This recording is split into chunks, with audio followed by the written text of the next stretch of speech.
Beauty from the Shelf is a podcast where industry experts fill in the gaps integral to growth for early stage beauty founders and brands. And for season 3, we are kicking off this season with a fantastic episode. I am joined by Tia Cummings-Hopkins, who is an award-winning marketing executive. Here's a snippet from our conversation today. All of your marketing needs to perform. If it doesn't, then that's a problem, right? All of your marketing needs to be driving something. And in CPG, because at least with all the products I've worked on, the purchase cycles are so short, you will know very quickly if it's performing. Let me tell you a little bit more about Tia. Tia has over 16 years of brand marketing experience at companies like Johnson & Johnson, Kellogg's, IHG Hotels, and Square. Most recently, Tia was the Vice President of Global Brand Marketing for Square in the fintech space, and she is currently operating as a fractional CMO for select clients. I am so excited for you all to hear all of the great details that Tia has today. She was able to share her experiences from being at both bigger brands and smaller brands, and you will get some tactical tips. So get your pen and notebook ready so that you can take some notes. Let's get into today's episode. I'm so excited to have you on today. You have such a rich experience in marketing. So you know a lot from working with big brands, but then you also worked with Walker Brands, right? Mm-hmm. When they were just acquired by P&G. So you do have the big company experience, but you also have that smaller startup company experience. Mm-hmm. And one of the biggest differences that I found in speaking to a lot of founders with working with smaller brands versus big brands is typically your budget. Like bigger brand, bigger budget. Smaller brand, smaller budget, right? It's like bootstrap. Yeah. We are still working on funds. So I'm just curious, what marketing tactics have you employed when budgets were small? Like, give us those tips for those founders. Yeah, you've got to be scrappy. And when your budget is small, that makes every dollar that much more important, right? You really are trying to stretch it out, make $1 out of 15 cents kind of thing, right? And so there's a lot of channels that I really won't recommend if I've got a very small budget. I'm not going to recommend things like TV. There's ways to do it, similar with digital video, but I just find that the return on investment is much lower for those types of mass reach channels. Instead, when your budget is small, you really need to focus in on how do I just find my target audience and minimize waste. So I'm looking at channels that are easily much more directly targeted. So like your digital channels. Social is an obvious one. Paid social is usually very targeted and very efficient when you've got a small spend. So that's one of them. But I also like to look at ways that I can earn media. So PR is a big one. Get yourself a really good PR person or PR agency that's going to be constantly pitching you your brand to various news media, whether that's print or online. Earned media is basically media that you're getting for free. And so you need to have usually a good story. So how are you creating something that's newsworthy? Is it a product launch? Is it an experiential activation that you've done? Some cool program or promotion? A lot of times those aren't expensive, but you're able to generate a lot of press behind them because you did something really cool and creative, right? This is where your creativity really comes into play in order to get that earned coverage. And then, the other thing I say is influencers. And people often think of influencers and they think of the macro or the mega. And that doesn't always have to be the case, right? You can use some micro or mid-tier very efficiently. And if you get enough scale behind them, they will help you get some traction. So those are a lot of the channels that I would look to when I have a really tiny budget. Thank you. That's super helpful. And it's interesting that you mentioned the PR firm because I have spoken with some founders and I'm like, I'm seeing you everywhere. And they're like, I have a really good PR firm they're telling a good story to your point. And so I think that people almost overlook that sometimes and think, oh, I have a tight budget. I got to keep all my dollars here. But it sounds like that PR firm can be very good at getting that earned media. I mean, I can't tell you the times where, what PR was able to generate for me in terms of earned media. I would have never been able to afford to buy it. So if I've got something really, when I was at Walker & Company, we did a lot of earned media things that cost me almost nothing, but we just had a really good PR agency telling the story and we would get billions with a B. There's no chance that I could have afforded to buy, billions of media impressions. Few brands can. But when you've got the right PR agency and the right story, it's amazing what you can do on a shoestring budget.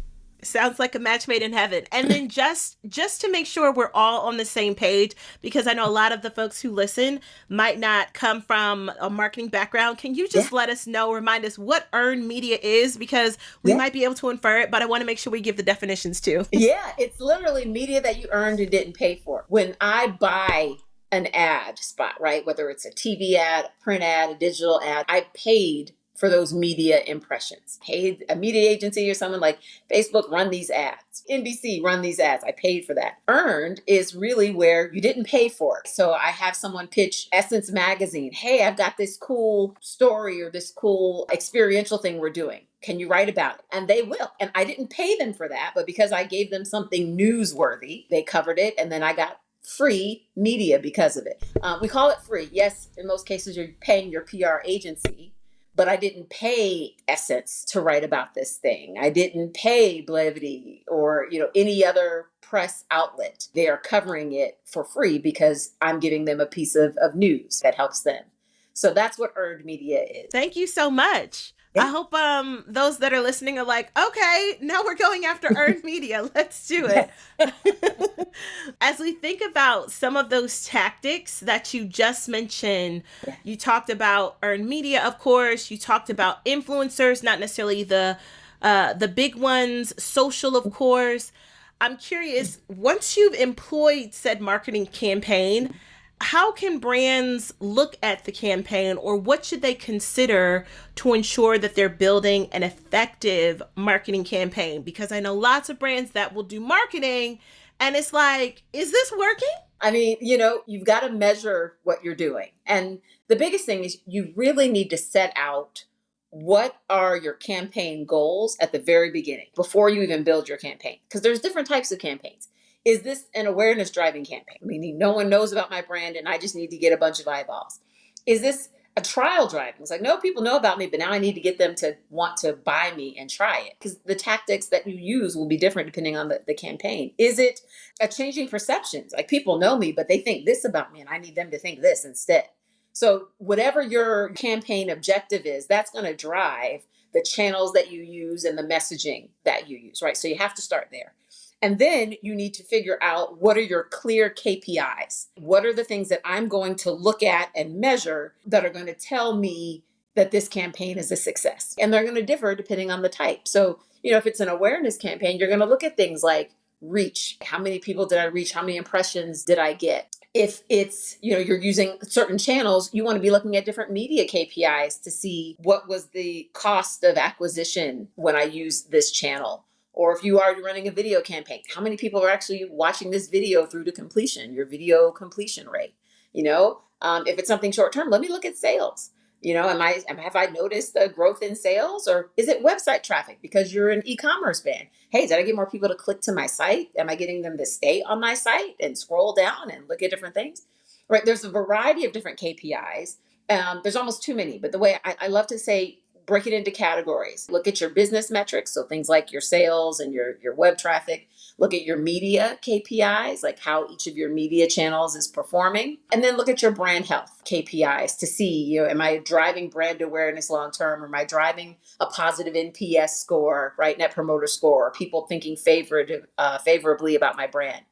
And, it varies. Some of those metrics you're going to look at over a longer term, like your brand health. Like that's something you're probably only looking at every 6 months. Your business metrics, you can be looking at, call it bi-weekly or monthly. And your media metrics as well, you want to be looking at weekly or bi-weekly so you can be making optimizations in real time. Because if you see something isn't working, then you want to be able to redirect those dollars quickly because you probably don't have a lot of money to waste. That's so good. And it's interesting that you say that because I was at a conference last week and there was a founder speaking on a panel and she had actually said, we see a lift in our sales after being published in print magazines. Now, Yeah, her absolutely. target, this was a menopause brand, womaness. And so, her target consumer is Gen X, maybe a little bit of boomers. But those are folks that are there. You meet your consumer where they are. They're still reading print magazines. And so to see a lift, you kind of then know, okay, this is working. Working. And Yeah. you don't always know that, because sometimes you think, well, is it working? I'm not seeing anything. And I would say, if you're not seeing anything, then perhaps it's not working. I mean, at what Yeah. point do you say, should we move on and should we try something new? Is Yeah. this the benefit to being small? You know, you can be nimble and say, we're going to try a Yeah. couple of different things. Like, is there a time frame that you look at things to say, yes, this is working, or we haven't given it enough time? What are your thoughts Yeah. there? And again, and it's going to depend on the channel, right? There are some things that you will see happen quickly, and there are some things that can often take longer. So, like I said, your brand health metrics, you're not going to know, tomorrow if you're growing awareness, right? That's a longer term thing to build. You will know within the next couple weeks, am I seeing sales? Am I seeing people come to my website, or am I seeing people go in store? And so that's why you want to use those metrics and your media metrics, right? You will know, are people watching this ad? Are they clicking on this ad? Engaging with this ad? Comments, like, and shares. And if not, it's like, all right, well, maybe this isn't working. So for some of those digital channels, you will know quickly. If you're tracking your media metrics on a weekly, bi-weekly basis, you'll know within a month if it looks like, this isn't working, might need to pull this. If it's a video or TV ad, longer lead, it's a little bit harder to understand. So recognizing from the metric, but there's things that you can do. So for example, print is a great one, right? Print is it's a long lead channel. Like, you can't just decide tomorrow you want to run a print ad, because think about it, they're printing those things so far in advance. You've got to plan months in advance. So once it's out, it's like, okay, great. This ad is out. Is it something that's going to drive an immediate response? Sometimes you see people put things like a coupon code or a QR code, because that's something that they can also track more immediately to see if someone's engaging with the print ad. But that's great if that business owner is saying, hey, we notice an immediate lift in sales, because that means people are seeing it and then they're taking action. So it goes back to, that's why I said you need to look at all three categories: your business metrics, your media metrics, and your brand health metrics, to see if things are working. You don't want to let things sit too long, especially if maybe you're only running a 3-month campaign, for example, right? That's how much you're running, a summer campaign. And you notice by the end of June, if something's not working, you want to be able to pull the dollars against the channels that aren't working and reallocate, which is why it's just so important to constantly be looking at your data. If you're working with an agency, they should be providing this reporting to you so they can tell you, like, hey, it looks like this is working. This media channel is working, or this ad creative is working, or actually this one isn't. All right, maybe we need to swap it out. Like, that's why it's all about optimization is the name of the game. If you are spending media dollars and just letting it go and then not evaluating the performance until the end of the campaign, you've wasted money. That's so good. And that tracking, even as I think back to what you were saying with influencers, if you give your influencers a specific code, that's when you can say, did influencer Tia perform better than influencer Monique? Because Tia 20 is doing better than Monique 20, right? Exactly. So those metrics, they come back in that way. And that's where, if you think about this up front, like you said, you have your plan, you say, what am I trying to do with this? I'm trying to drive awareness, top of funnel, or am I really trying to drive conversion? Yep. Those are some of the specifics that brands can think of. With that, and talking about effective marketing, I know that you spent time across CPG mainly, but also in hospitality a little bit, and tech most recently. Are any of those tactics or themes, present in those industries? Like, did you learn anything new from there that you're like, hey, we can bring this over here, or this is one way that we can tweak it? Just curious. Yeah, I'd say CPG gave me a great foundation, because to me, that's best in class. And honestly, I brought a lot of what I learned in CPG to hospitality and to tech, because they aren't as far along in their brand marketing capabilities, or they weren't as far along in their brand measurement capabilities. And so that was, that was a great learning for me. So I'm taking what I learned elsewhere and then using it to build capabilities in these other industries. So I actually wouldn't say that there's a ton new that I learned. It was more so transferring skills. When I went to hospitality and went to hotels, right, that was my first time not working in CPG after spending a decade in CPG.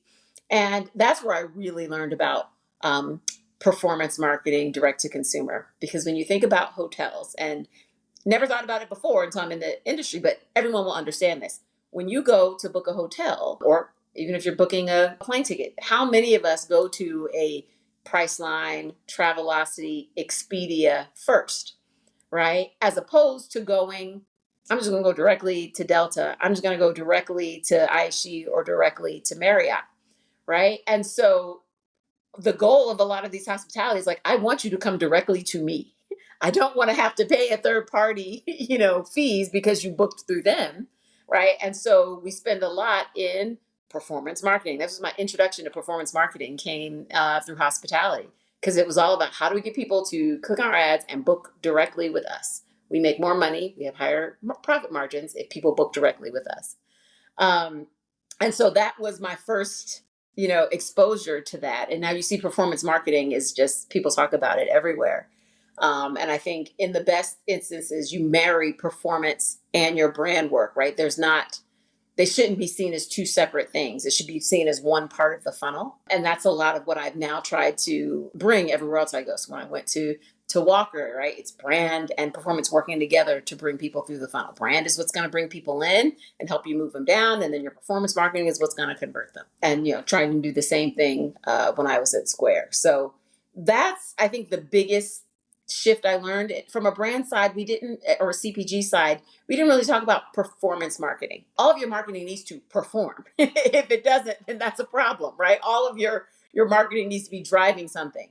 And in CPG, because at least with all the products I've worked on, the purchase cycles are so short, you will know very quickly if it's performing. Your brand market, you put on a TV ad, and do you see your sales start to go up at Walmart? Then great. But for some of these things that are longer lead, like hotels, right? You're planning that probably months ahead of taking a trip. Or in tech with Square, if you're a business owner and you're looking for new technology, that's not a snap decision. And so that's where the partnership between brand at longer term, bringing people in, and performance marketing to close and convert them really are important in these industries where you've got a longer purchase cycle or longer lead time to get people to close. So now I spend a lot of time focusing on telling people, all your marketing needs to perform. There should not be a battle between brand marketing and performance marketing.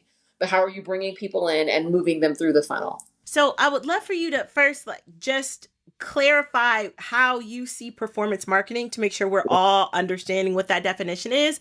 Yeah. And then I'm also curious if that performance marketing, or how you see that impacting brands that are in the beauty industry, if at all. I know there are some longer lead times for certain types of beauty products, but just curious your thoughts on how those things can kind of relate to beauty. Yeah. And, performance marketing is often what people refer to. It's the short-term conversion. It's people there. You run those ads, you think they're ready to purchase and convert. And so what can I do to make you immediately do that? Right. These people, it's going at people at the bottom of the funnel that hopefully you've already cultivated and educated them. And now I just need them to convert. It's meant to drive short-term revenue, right? Brand marketing is at the top of the funnel. So if you're a newer brand and you have no awareness, right? No one knows who you are. They're not going to consider you. How can you immediately then get them to convert? And so the challenge I see with a lot of younger, newer brands is everyone's focused on short-term revenue. Just got to get people to click and buy, and they're putting all their money in performance marketing, but you've done nothing to tell the story of who you are, why they should buy you, why they should consider you, right? And that's a problem. It's very short-term focused. And there's been a ton of research done by people way smarter than me who spent decades researching, marketing and how consumers think and make purchase decisions. And all the research shows brand is most important. Brand is what shows longer term profitability. Brand is usually what people are looking at when they're making a purchase decision, right? You need to be in that consideration set. And so this is why I feel like the industry has moved so far into performance marketing, they forgot the art of building a brand. And that's what builds loyalty, right? You can get someone to buy you once with the performance, but what's going to make them come back? And that's where the importance of brand comes in. And so what I have been, what I love to focus on, what I love to talk to, newer brands and smaller brands about is you've got to build a brand. You've got to give people a reason to choose you, and don't just focus on these short-term revenues, because that's going to hurt you longer term. Because when they get served a performance ad from somebody else, then they're going to switch. You've built no loyalty. You've given no one a reason. And that's, to me, the worst thing you can do. That's performance marketing. It's meant to drive an immediate conversion. It's very short-term, and it drives short-term revenue, and that works. But it can be short-sighted, because all of the data and all of the revenue shows when you focus there and you lose sight of brand, you are losing profitability in the long term. And there have been so many case studies done from bigger brands lately who realized they went way too far into performance marketing, and now they're pulling way back and they're going big on brand. That's so good. And as I think about the beauty industry in particular, I always or often say there's new brands popping up like Yep. every day, it seems like. You know, a Every new day. brand per for sure per week. Yep. And with that, it's very easy to see how you might get focused on just, oh, I just want to get this purchase. Oh, I got these sales. But to your point, if you aren't focusing on really getting that consumer to buy into your brand, you'll get one sale and that'll be it. That's And it. so you got to think long term. That's really good. So we're learning a lot about all different kinds of marketing, Tia. Yeah. Yeah. And I follow you on LinkedIn and know that you've also talked a lot about experiential marketing. And Yeah. so we just talked about, you know, all these terms, earned media, brand Yeah. marketing, performance marketing. So would love if you could talk a little bit about experiential marketing Yeah. and how this can help brands build or grow their business. Yes. So experiential marketing is just like it sounds. It's experiences. It's bringing your brand and its proposition to life in the real world. And it gives people a chance to experience and access your brand before buying it. So experiential marketing looks like a lot of things, right? It's you've seen brands do pop-ups, whether it's a pop-up store, right? Or whether they're showing up at a music festival or sporting event. It's even trade shows. If you're a beauty brand and you go to Bronner Brothers trade show or, something like that. So it can show up in a lot of different ways, but it basically is creating experiences that allow your consumer, your target consumer, to engage with your brand. They could get a chance to try it. They could get a chance to see you demonstrate its usage on someone else and really get that one-on-one direct connection. Because so much when you think about brand marketing is it's pushing messages out, right? It's pushing ads. And ads don't give people a real sense. And so now the experiential, you've got someone there who is talking about your brand directly to the consumer and that they can engage with and ask questions. So it's really, really great. Obviously, it's much smaller scale, right? Lower reach, right? If I do a Facebook ad, I'm going to reach 1 million people. If I show up at a festival or pop-up event, I may reach a few hundred or a few thousand, depending on the size of the event. But that's where you get that deeper connection. The other thing about experiential that I love is it creates an opportunity where you can capture content and you can push that out and use that in your advertising message. So it can serve a dual purpose, right? So, hey, I'm only reaching 1,000 people because of this event, but I captured some of that footage on film and I'm going to turn that into an ad that I can now push out online to reach the million. And it also can provide another opportunity for earned media. There's that term again, right? So if you do something really cool, you do a pop up at an event, or it's something that no one's ever seen before, you use some cool technology, or you just had a really creative way to bring your brand to life, you can get earned media for that. You can have your PR person pitch that, and that's going to get coverage. And so, once again, you're extending the life. So, I'm a big fan of experiential because it allows you to build that relationship directly with your consumers on site, but knowing that you're only going to reach a small number, it's important to think about how are you going to extend the life and increase the value that you're getting from it. So thinking about either PR or pushing it out in your advertising. That's a really good tip so that you can Yeah. make sure those dollars, those little dollars that you have, stretch as far as they possibly can. We've talked a lot about brand identity. You talked about that brand marketing and how important it is. I'm curious, when you are going out there and you're saying, okay, we're doing this campaign, I know we talked about making sure you're looking at those KPIs, checking them to say this is working, this is not working. How do you know what pivots to make? So are you Yeah. looking at your KPIs to say, hey, we're trying to drive sales here, this isn't working, we're going to try a different influencer, we're going to try a different this. But I'm just curious, if we know it's not working, we see it in the KPIs. How do we then shift and say, let's pivot to something new? And how do we know that new option is like the right option? Or what's your thought process and how you Yeah. would shift to things first? Yeah. And to me, this is why it's important to, one, always be doing test and learns. I'm a big believer in testing new things while also doing things that I know are going to work. So at any campaign, you're going to see a mix of tried and true. I know that this is going to work because it's worked in the past, but let's also try this and test it out to see if this is going to work. So you've mentioned that hey, how do you know if something's working? You're looking at your KPIs. For any campaign, I would recommend that you're not just doing one channel.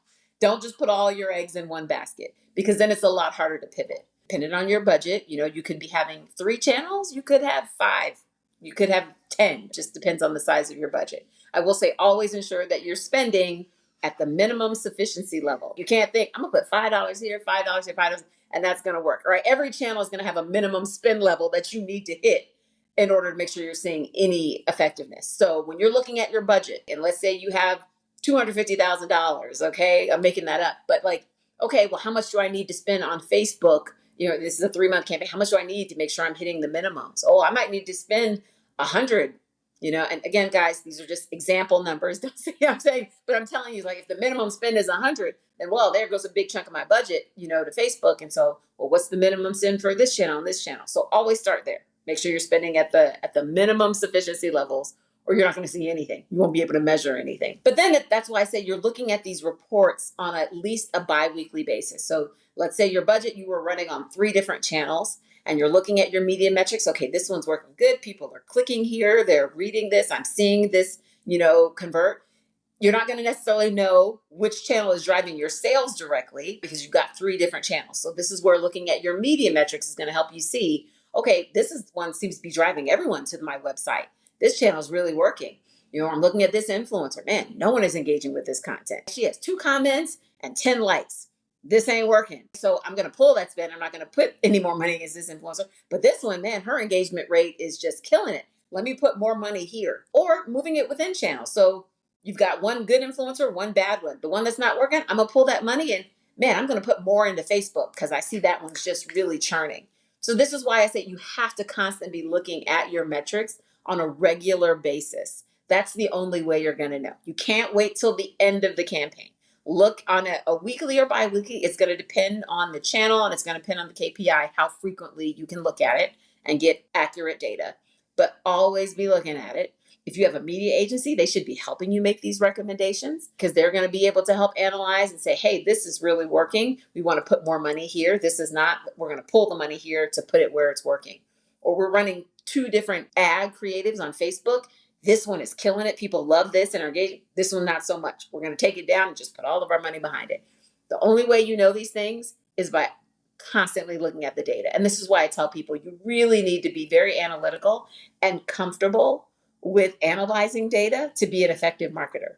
It's not all creativity. People think that is. I'm like, it's really not. You have to be very strategic and analytical to ensure that your marketing is working. I hear you, and I can see how these different channels impact things and might drive sales or might do a better job. One retailer might do really well with Facebook, maybe another retailer does better with Instagram, even if you think about tagging channels, right? Exactly. Retailers that you're saying you're trying to direct folks to, that might vary also. So it's really 100%. Interesting. It really is. Yeah. And any marketer worth their salt needs to be sharing the data when they're going into those retailer presentations. I've been in a whole lot of them. You name the retailer, I probably had a presentation in front of them.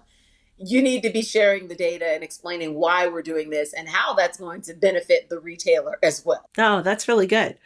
Man, we had a really great conversation, and I have one final question for you, Tia. Okay. So many nuggets today, though. I'm wondering, what might new brands miss or forget when they are really building their brand awareness or trying to execute a marketing campaign to grow their business? What do you think might be the thing that the brands are like, we got all these things, but this is one thing that they might miss?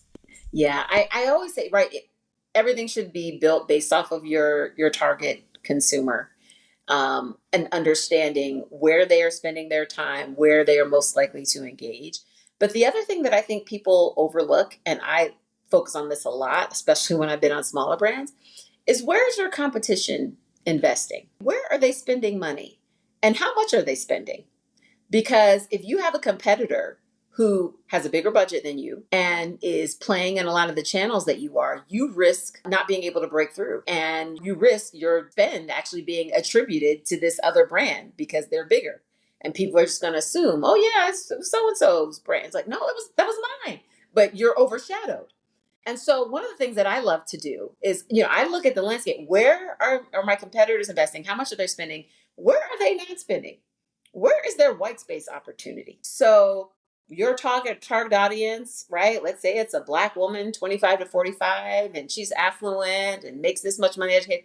Where are they getting their media? Like, oh, okay, they're reading Essence, and they go to Essence Festival, or they go to music festivals, and they're watching these networks and so on and so forth. Okay, so now I've got the landscape of where they are. Where are my competitors spending? Okay, they're spending a bunch over here, but you know what? They're not spending here. That might mean my little small budget can go really far because I won't have to compete, right, against them spending millions of dollars over here where I don't have that much, but they're not spending here. So I can own this. And that's what we call having greater share of voice. And that's one of the metrics that we look at in media, is like your share of voice, meaning if multiple brands are in your space, what's your share of the attention that you're getting? If you have a small spend, it's really, really hard to break through. And so one of the things I love to tell people to consider is look at where your competition is playing and where they aren't, and see if you can win in the places where they aren't. It's a lot easier. Wow, that's so good. Tia, thank you so much. Absolutely.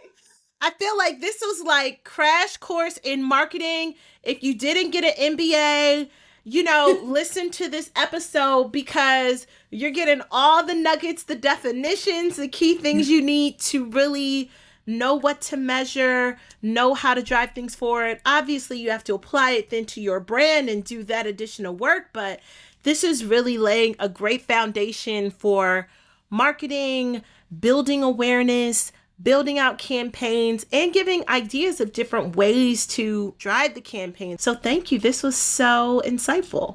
Absolutely. This was a good time. Thanks for having me. Thank you again to Tia for joining me on today's episode. I know that I took some marketing classes when I was in business school, but I felt like this conversation was a great refresher, and it also had some new fresh takes on marketing in the 2020s. As always, if you enjoyed this episode, please share it with a friend or a colleague, and it's super helpful to leave a review on Apple Podcasts, because that helps make sure that the podcast continues to get visibility. Thanks again to the Emerson Group, our sponsor for the podcast, and I'll catch you on the next episode. Bye.